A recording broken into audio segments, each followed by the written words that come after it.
Hello, everyone. Welcome back to the Weekend Charts. Charlie Bilello here, and a huge show for you today. If you're watching this on YouTube, just take a quick moment, hit that subscribe button for more content just like it. We have a lot to talk about today. We're going to talk about the inflation report, the impact that had on the Fed in terms of the expectations for a rate cut, the rotation heard around the world, huge shift in the market following that CPI report. The S&P 500 hitting more all-time highs this week, new milestones as well. I want to take a look back at the last 10 years with you and discuss the fundamental growth versus stock price growth in the S&P 500, kind of disentangling what has been a multiple expansion from fundamental earnings growth.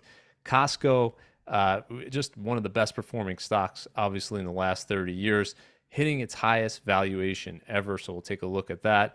Nike, on the other side, not doing so well of late, actually having its biggest drawdown since 2000.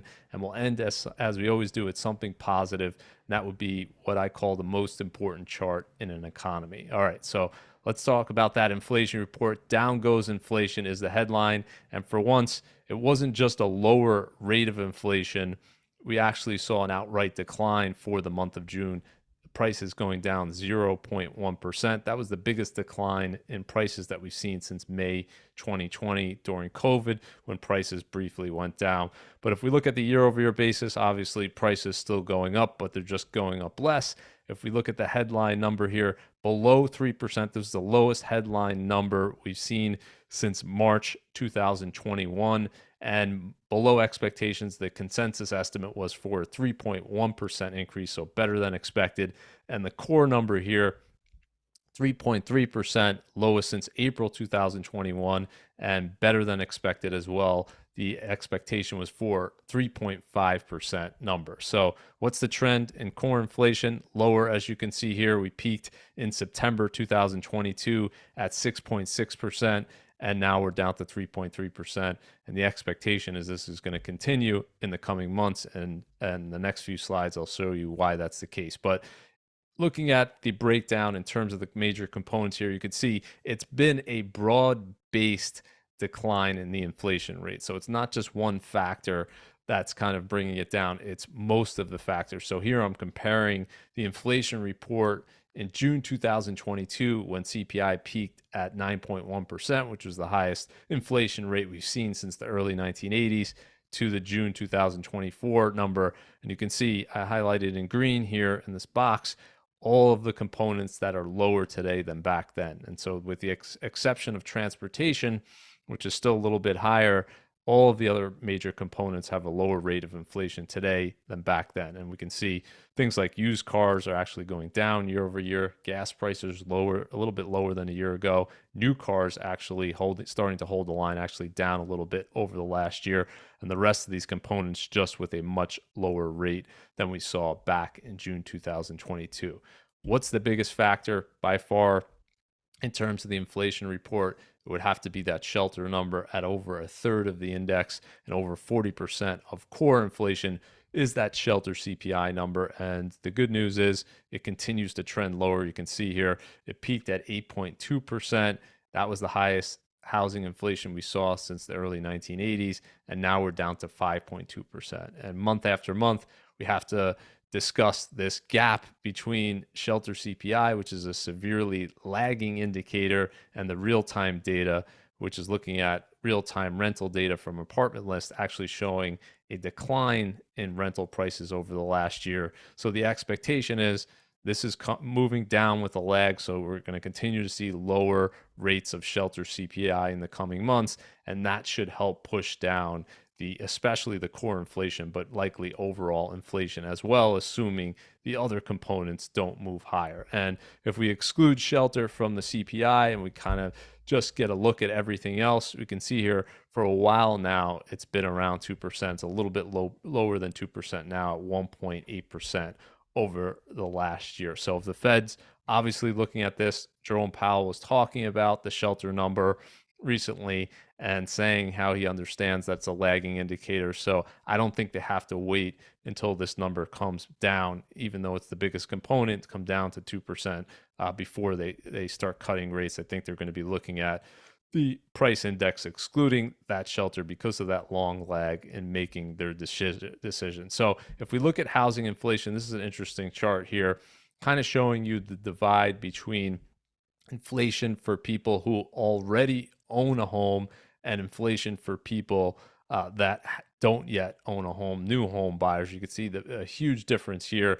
Shelter CPI overall is up 24%. So if you're just looking at, let's say, rents, or you're looking at home ownership costs in general over the past few years since the beginning of 2020, it's gone up by about a quarter, about 25%. But if you look at what it would cost you to get into the housing market today, big difference. And we're looking at a 99% increase in the median mortgage payment that you would need to buy the median priced home for sale. And why that huge disconnect? Well, two factors. Number one, obviously, being the mortgage rate being substantially higher, moving from 3% to 7%. And then you have the fact that home prices are still hitting record highs, about 50% higher than they were just a few years ago. So that factor leading to a big divide here. If you own a home, especially if you paid off your mortgage or you're locked into a low interest rate mortgage, the housing inflation hasn't been that much over the past few years. But if you're stretching, trying to get into the housing market now, that housing inflation number is really untenable. And if we look at other factors of this home price appreciation boom that I often talk about, a lot of people dismiss this, but now we're starting to see the impact of this. If you're living in your home and your home price goes up 40%, you're going to be paying higher costs in terms of insurance, in terms of taxes, in terms of maintenance. Inflation is hitting you in other ways as well. And we're seeing here a chart showing you the increase in homeowners in insurance rates over the past year and a half since the beginning of January 2023, just enormous increases all around the country. I think the average is around 20%, but many states are seeing even higher than that. Interesting article from the Wall Street Journal said that in California, one of these insurance companies just got approved for a 20% increase, and they immediately applied for a 30% increase for the next year. So what we're seeing here is insurance companies catching up with that huge appreciation. Obviously, they've had a number of natural disasters causing losses as well, but I think the biggest factor is simply prices are so much higher of these homes. It's costing more to insure it. When you have to do a replacement, you have to do repairs, anything is costing way more than it did a few years ago. So similar to car insurance and the increase we saw in car prices, we're seeing that now in terms of homes. And this is a reflection, of course, also of the fact that these insurers have been losing money on underwriting these policies. You can see they lost a record $16 billion in 2023, and the way they recoup those losses is going forward. They're charging higher rates, and if you look at the regulators, they're approving most of what these companies are asking for in terms of increases. All right, let's talk about the Fed and the rate cut expectations. Huge shift following that CPI report.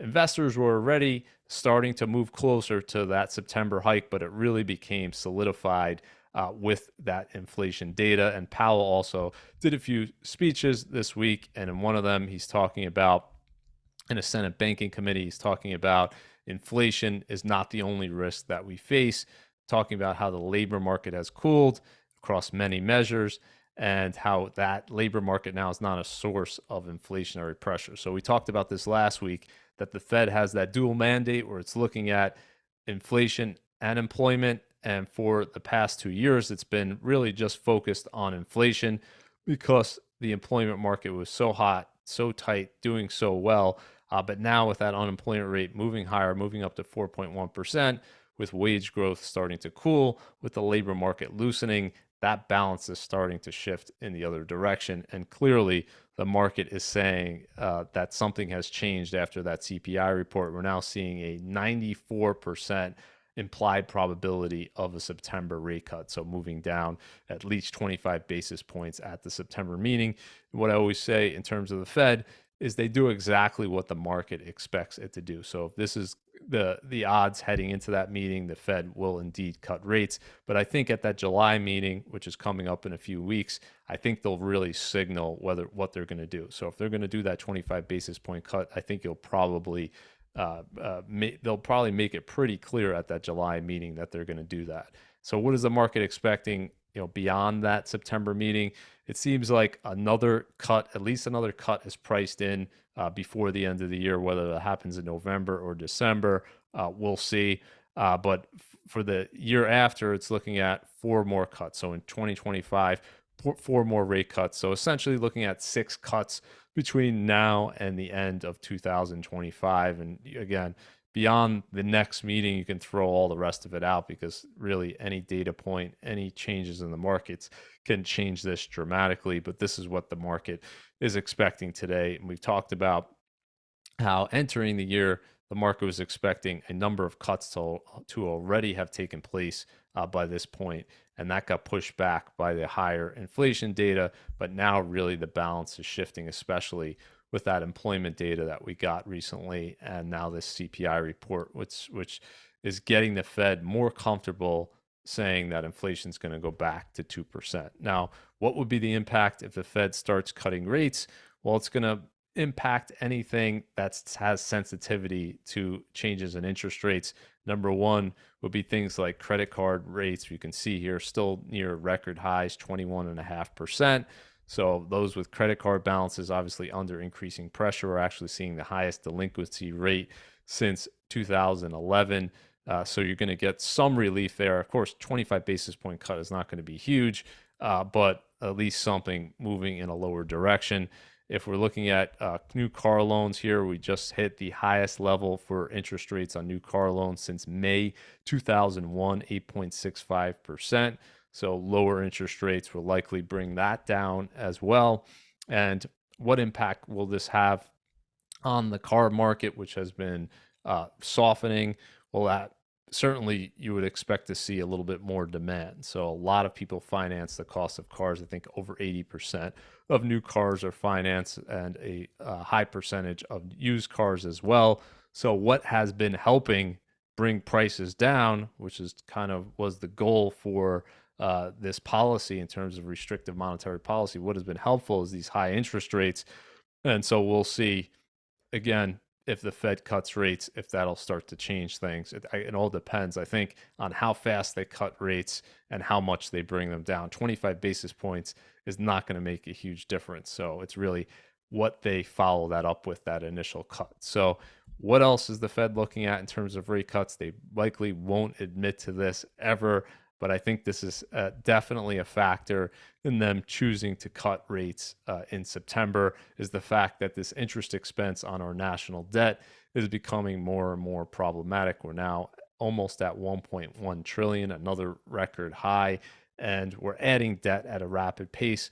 Next week, I'll probably be talking about 35 trillion in terms of the national debt. We're getting very close to that milestone. And so we have a higher debt balance, and we've had higher interest rates here because of the Fed hikes and because of interest rates moving higher in the long end. And the combination of that is leading to this higher interest expense on the debt.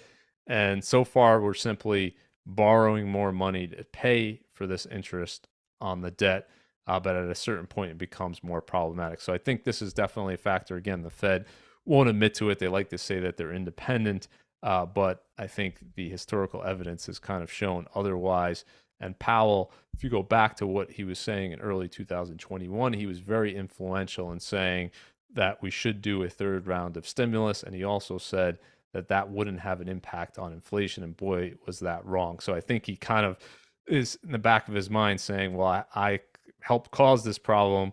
And so wherever I could be helpful in terms of bringing interest rates down, I'm going to do so. So we'll see what happens in terms of how much they end up cutting this year and over the next year.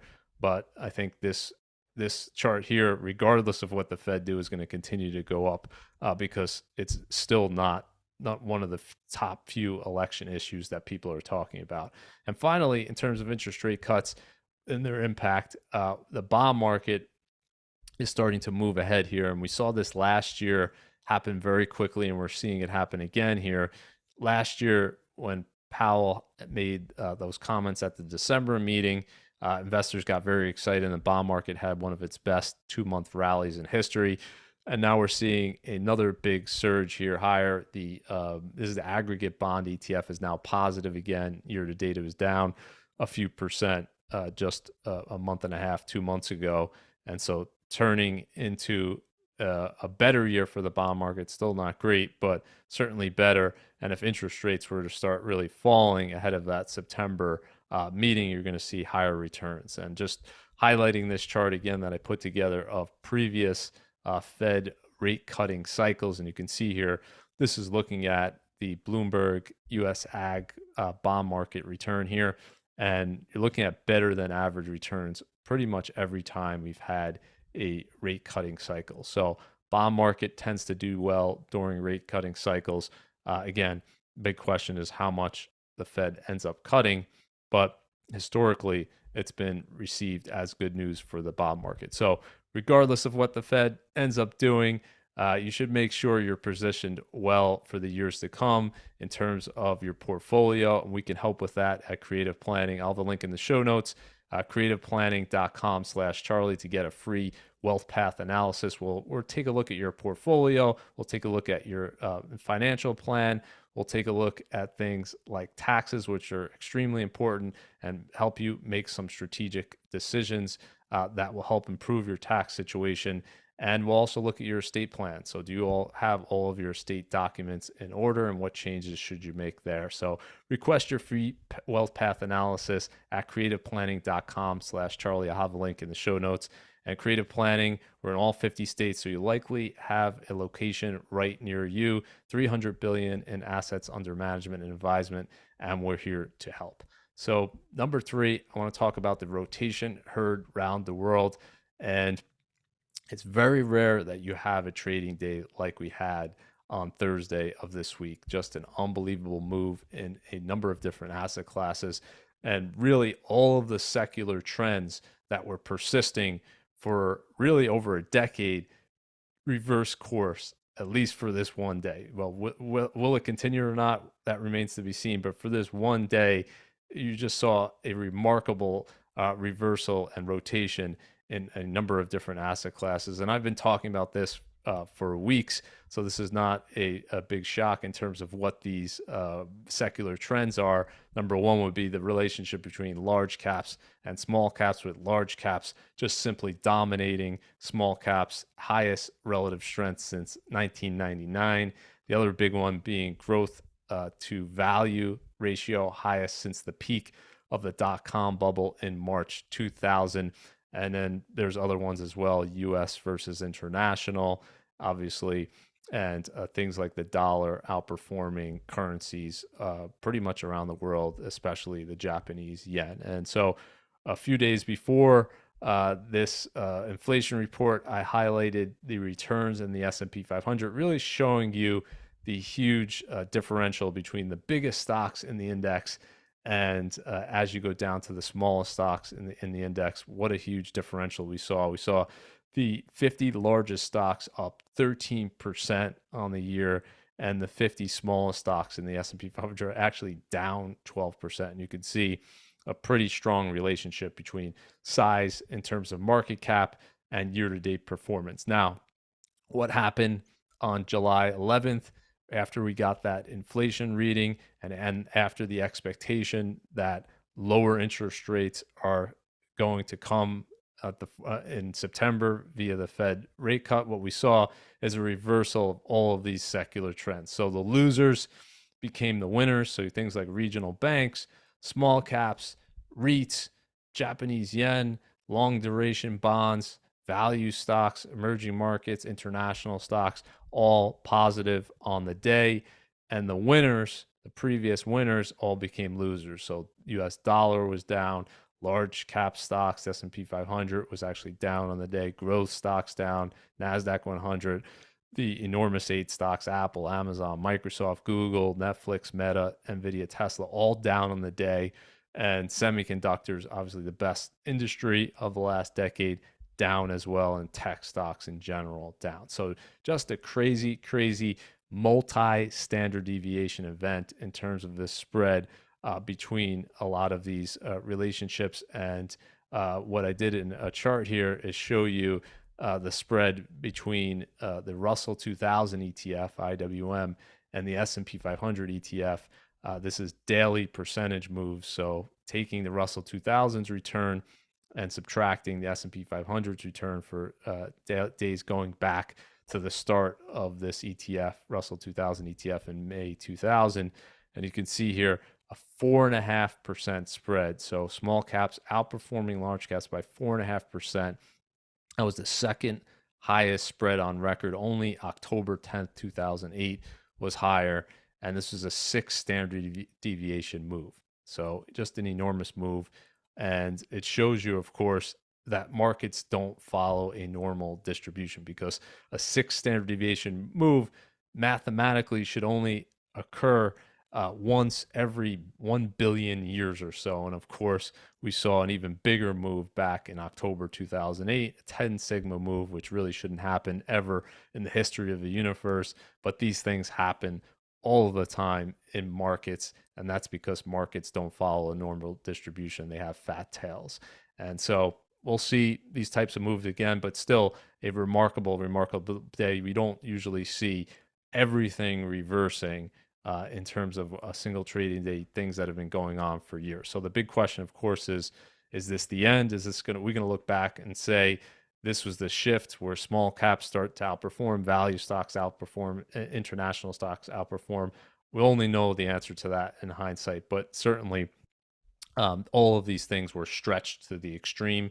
The rubber band was stretched, and this was a snapback in the other direction. And as we always talk about, one day there will be a reversal, and this is why you want to have things other than just a few big tech stocks, especially at this point in time in your portfolio, because we've seen it before, and at a certain point we'll see it again, where these things will underperform and other areas of the market will outperform. So we'll check back, of course, next week and the weeks to come to see if this marked an important sea change for the market, or was just one day and then we're back to normal, where the biggest U.S. large cap growth tech stocks really rule the day.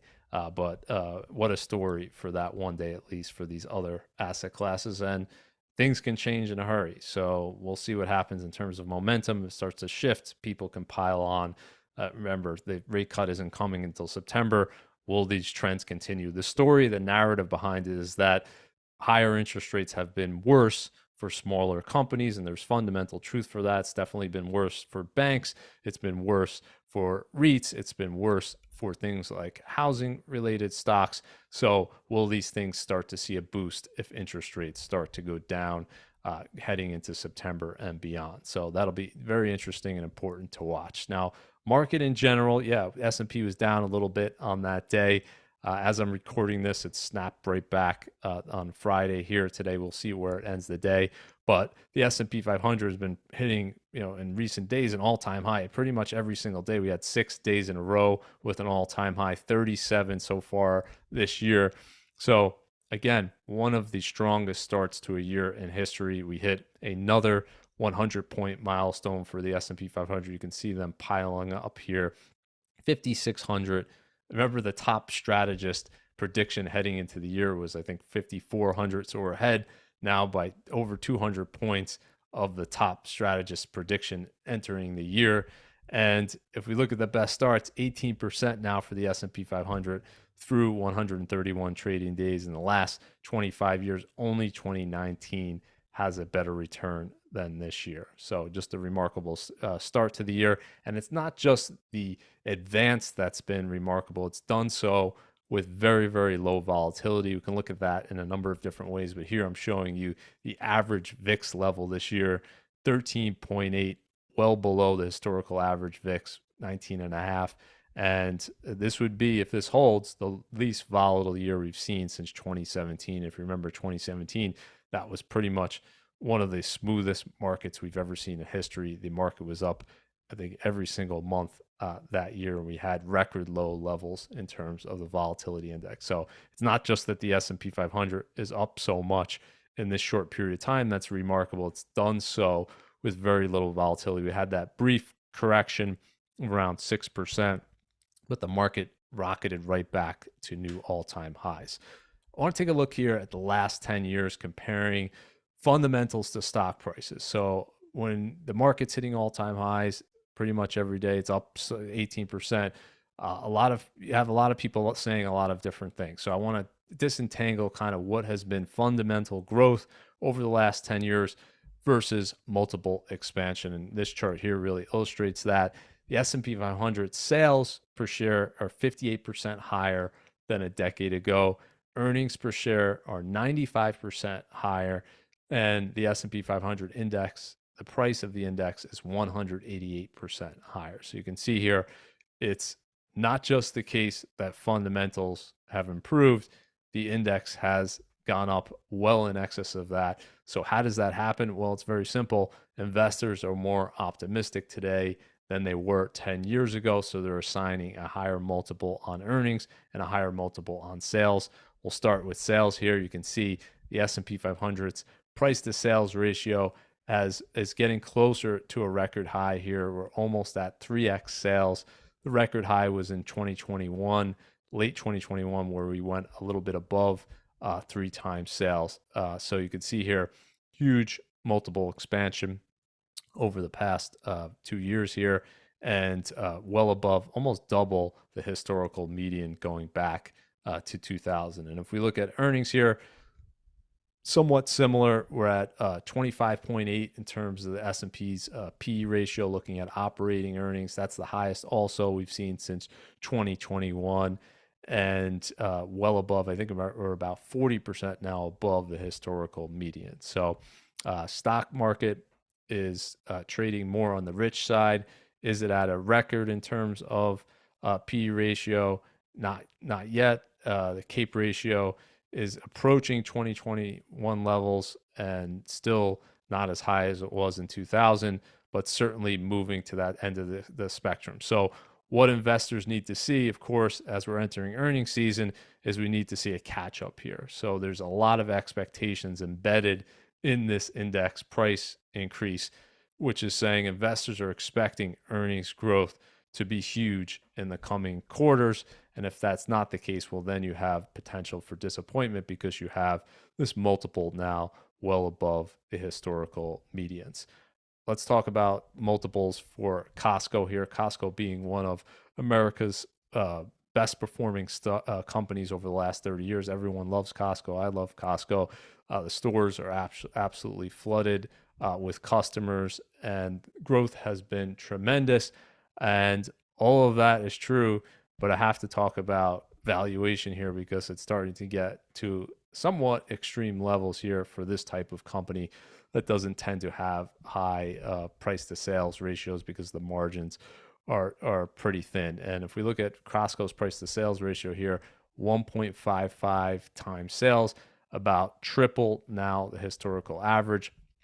Stock, of course, going up a lot over the past year, well above what its earnings and what its sales have done. So similar story to what we were just saying about the S&P 500. Fundamentals have improved, no doubt about it, but the returns for the stock have far outpaced that. So that means expectations are extremely high. If we look at price to earnings here, we're almost at 55 times earnings for Costco, about double the historical average. And this would be the second highest for Costco in company history. Only 1999 had a bigger multiple. And Costco, again, is going to continue to do great. Earnings are definitely going up and to the right. Revenues are definitely going up and to the right. The question is, are investors getting too excited about that growth and paying too high a multiple? And interesting thing here, Costco is hiking their membership fee for the first time since 2017. So it just shows you the huge demand that they're able to push through these membership increases. And I don't suspect a $5 or a $10 increase is going to get anyone to cancel their Costco membership. So you have to disentangle in investing the concept of a great company versus a great stock. Costco has been an awesome stock, one of the best stocks in history, but there is a point where you have to say, is this price too high? And you have to ask the question, are we at that point today? interesting parallel here because I was writing about Nike, similar situation to Costco a few years ago. And now you fast forward a few years and Nike's actually suffering its biggest drawdown since 2000. It's down 58% from its all-time high. So I was writing about Nike a few years ago in 2021, hit a price to sales ratio highest in history, around 6 times sales. And what people were arguing back then, well, don't you see the growth rates? They're enormous. This is becoming a digital company. They're going direct to consumer. Everything is transformative. All of that seemed to be true at the time. But again, when you're paying such a high multiple, everything has to go right for the company. Otherwise, you're susceptible or more susceptible to a price decline. And that's exactly what's happened. And why has that happened? It's because growth slowed. So you had that enormous boom from the 3 stimulus rounds. A lot of that money went to consumer goods. Sneaker sales just exploded higher, apparel sales as well. And since then, we've seen that revert to the mean, and we're actually seeing lower revenue growth over the past year for Nike. So we went from this just gangbusters record growth in 2021 to actually sales declining over the past year. And a lot of this is issues in China, and they're seeing a pretty big slowdown there. So just an important lesson.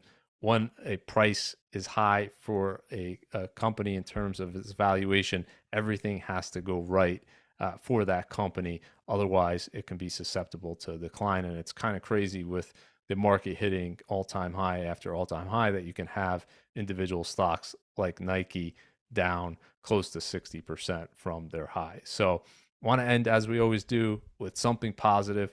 This to me would be the most important chart in an economy, any economy. It doesn't matter where you are. What's the most important chart? Well, it's looking at the relationship between wages and inflation. And for 2 years, I had to report bad news about this because wages weren't keeping pace with inflation. They were well below the rate of inflation, but now we're in a different situation. We have been now for 14 straight months. So this is the 14th consecutive month where the inflation rate is lower than the increase in wages. And this is good news for the economy. This is the path to prosperity. This is why people are feeling good about the economy by and large, why they're still traveling, spending money. And speaking of which, I want to point to this travel chart that I like to look at, looking at the number of U.S. airline passengers on a daily basis. And we just hit another record high, crossing above 3 million travelers for the first time. So while consumers might be pulling back in terms of Nike and sneaker sales, their travel spending is definitely not. And I think this is the big reason why wages have been outpacing inflation. Hopefully this continues. So hopefully, in my view, the Fed shouldn't be in any rush to cut interest rates. Even if they cut it 25 basis points, don't be in a rush to bring it down. You want to make sure that wage growth stays above the rate of inflation. We definitely don't want to have a second surge higher in terms of the inflation rate. So with that, I'll end it right there. If you're watching this on YouTube, take a moment, hit that subscribe button. Have a great weekend, everyone. I'll see you next time on the Week in Charts.